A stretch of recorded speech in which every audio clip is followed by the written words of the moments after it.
The White House is doubling down on a threat to shut down much of the government if President Trump does not get $5 billion from Congress for his proposed border wall. The president has said he's prepared to shut the government down at midnight on Friday if Congress doesn't approve more government funding. Democrats say they will not negotiate over the border wall. The budget fight was overshadowed over the weekend by a court ruling declaring the Affordable Care Act unconstitutional. Paula Reid has more. We're going to do whatever is necessary to build the border wall. White House senior advisor Stephen Miller stood behind the president's threat to shut down the government if Congress doesn't grant funding for the border wall.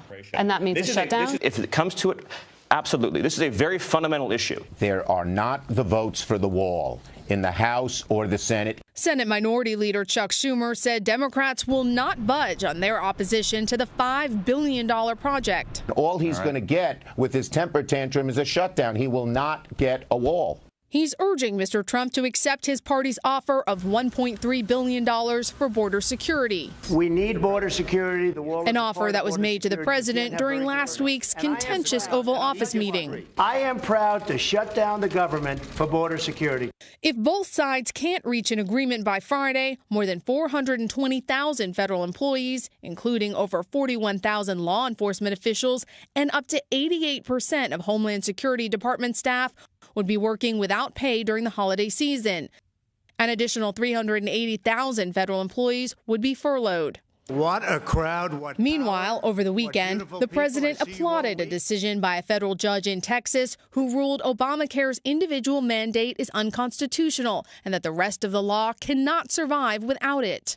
The president called it a great decision for the country. And if the Republicans and the Democrats get together, we are going to end up with incredible health care. So Paula Reid is at the White House now.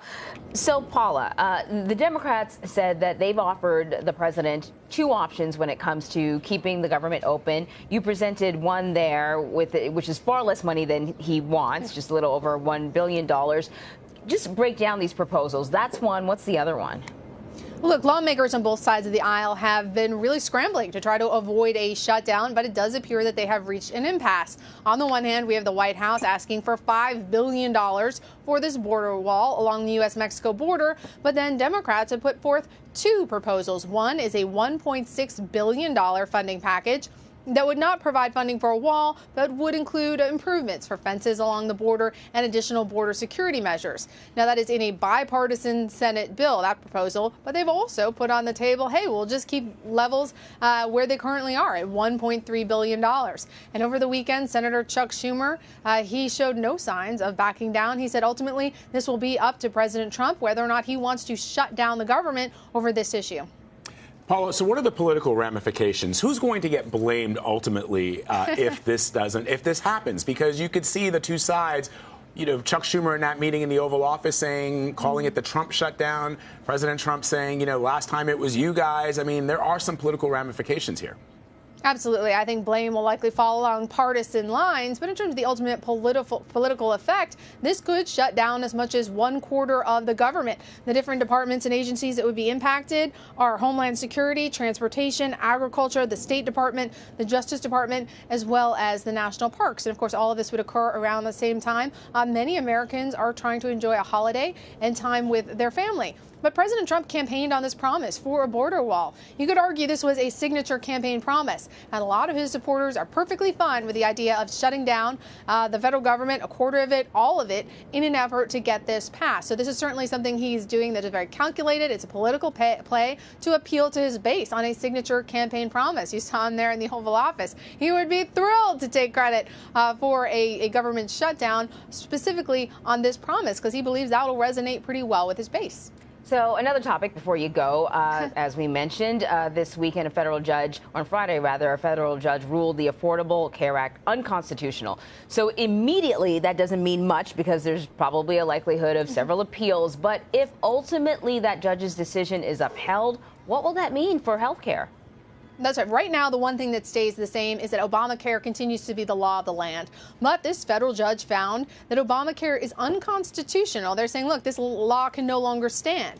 He says the individual mandate is now unconstitutional because it no longer carries that financial penalty. Republicans eliminated that last year. So this will likely take months, if not years, to go through the appeals process. A group of Democrats have agreed, a group of states have agreed to lead the charge on this, to file these appeals and to fight for Obamacare. But it is very likely that this question could once again come before the Supreme Court. And while the High Court has upheld Obamacare twice, the fact is, Anne Marie and Vlad, you know, we have a much different court now with the additions of Justices Kavanaugh and Gorsuch. Those two will likely tilt the court to the right. We have had some changes to the law, and it remains unclear whether or not it will once again be upheld as fully constitutional or partially constitutional.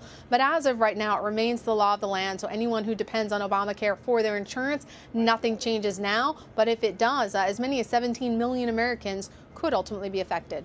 All right, to be continued. Paula Reid at the White House first. Thank you, Paula.